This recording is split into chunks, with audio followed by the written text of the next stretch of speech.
பிரபல Instagram content creator ராகுல் டிக்கி சாலை விபத்தில் மரணம் அடைஞ்சிட்டார். இவரை பொறுத்த வரைக்கும் இவர் ரொம்பவே நல்ல மனிதர், எல்லாரையுமே சிரிக்க வைக்கக்கூடிய மனிதர் அப்படின்னு சொல்லலாம். இவருடைய நேர்காணலில் இவர் சொன்ன முக்கியமான விஷயம், இவருக்கு ஒரு நடிகர் ஆகணும் அப்படிங்கிறத ஆசை. அதுக்காக பல முயற்சிகளுமே பண்ணார். ஆனால் அது எதுவுமே அவருக்கு கை கொடுக்கல.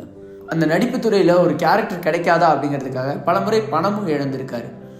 இவர் பல இடங்களில் அவமானப்படுத்தப்பட்டிருக்காரு. ஒரு ஸ்டேஜுக்கு அழைச்சா இருக்கட்டும், இல்லை வெளியே எங்கேயாவது பார்க்கும்போதா இருக்கட்டும், பல முறை இவர் அவமானப்படுத்தியிருக்காங்க. ஆனால் அப்படி அவமானப்படுத்தினவங்களுக்கும் இவர் சிரிப்பை தான் பரிசாக தந்திருக்காரு. இவரோட கண்டென்ட்ஸ் பார்க்கும்போது எப்போவுமே எல்லாரையுமே சிரித்து சந்தோஷமாக வச்சவர் இன்னைக்கு எல்லாரையுமே மீளா துயரில் விட்டுட்டு போயிட்டார். ராகுல் டிக்கி அவர்களுடைய நண்பர்கிட்ட என்ன ஆச்சு அப்படின்னு கேட்டபோது அவர் இந்த விஷயத்தை தான் சொன்னார். ப்ரோ முக்கி ப்ரோவா என்ன ஆச்சு ப்ரோ? ஏன்னா நான் தான் இன்டர்வியூ எடுத்திருந்தேன். ஆமா ப்ரோ. அது என்ன ஆச்சு ஆக்சுவலி எனக்கு உண்மையுமே தெரியல. எனக்கு என்ன முந்தானத்து ஸ்னாப் அனுப்பியிருக்காரு எனக்கு. என்ன ஈவினிங் ஸ்னாப்ல கனெக்டடா இருந்தா ரெகுலர் ஸ்னாப்ல பேசுவோம். என்னாச்சு என்ன எனக்கு தெரியல. திடீர்னு பார்த்தா இன்டர்வியூ. நான் நேத்தா ஊர்ல இருந்து வந்தேன். என்னாச்சு ப்ரோ?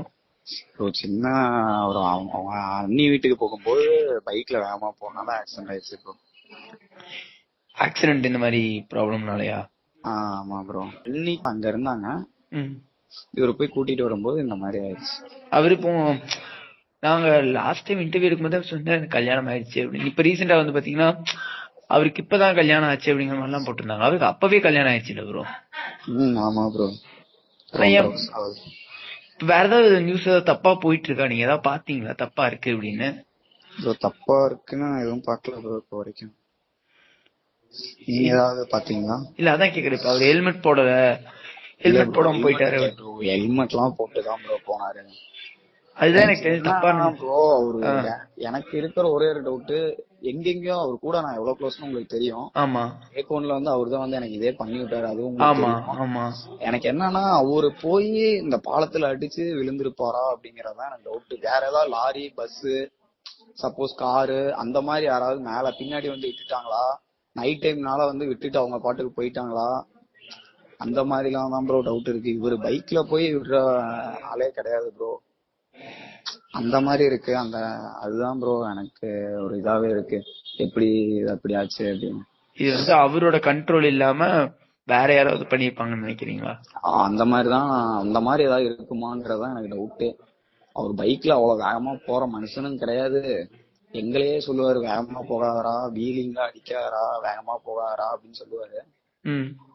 ஆனா அவரு போய் வேகமா போய் விழுந்துட்டாருங்கிறப்போ நம்ப முடியல.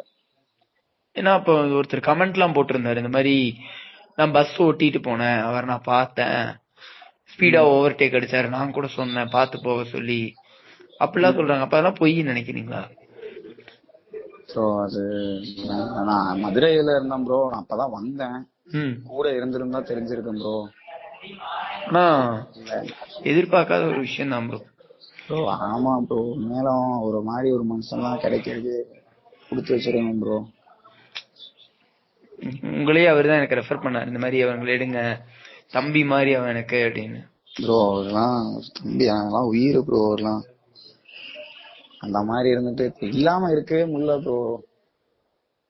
டெய்லி போன் பேசிக்கிட்டு ஒரு நாளைக்கு இப்படியே 10 வாட்டியாவது மாத்தி மாத்தி கூப்பிட்டு பேசுவோம் ப்ரோ. அவரு கூப்பிடுவாரு, நானும் கூப்பிடுவேன், அவங்க வீட்டுக்கு அடிக்கடி போவேன் வருவேன். எதுவுமே இல்லாத மாதிரி தான் ப்ரோ இருக்கும். அவங்க அம்மா எப்படி ப்ரோ இருக்காங்க? ஏதாவது பேசுனீங்களா? இல்ல ப்ரோ, அவங்க அம்மா என் மேல கொஞ்சம் கோபமா இருக்காங்க. என் கூட சேர்ந்துதான் வெளியெல்லாம் நிறைய பக்கம் சுத்துறான், வந்தான் போனான் அப்படின்லாம். நான் கால் பண்ணேன், எடுக்கல ப்ரோ. நான் 2-3 வாட்டி கால் பண்ணேன்.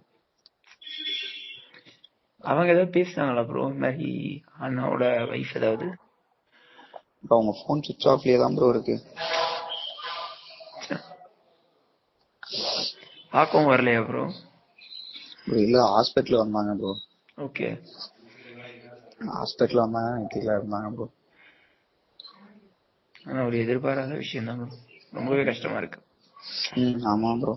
இன்டர்வியூ எடுத்திருந்தோமா, இங்க கேட்கும்போது மனசு கஷ்டமாயிடுச்சு. இருக்கிற வரைக்கும் எல்லாரையும் சிரிக்க வச்ச ராகுல் டிக்கி இப்ப எல்லாரையும் அழுகவும் வச்சிட்டாரு.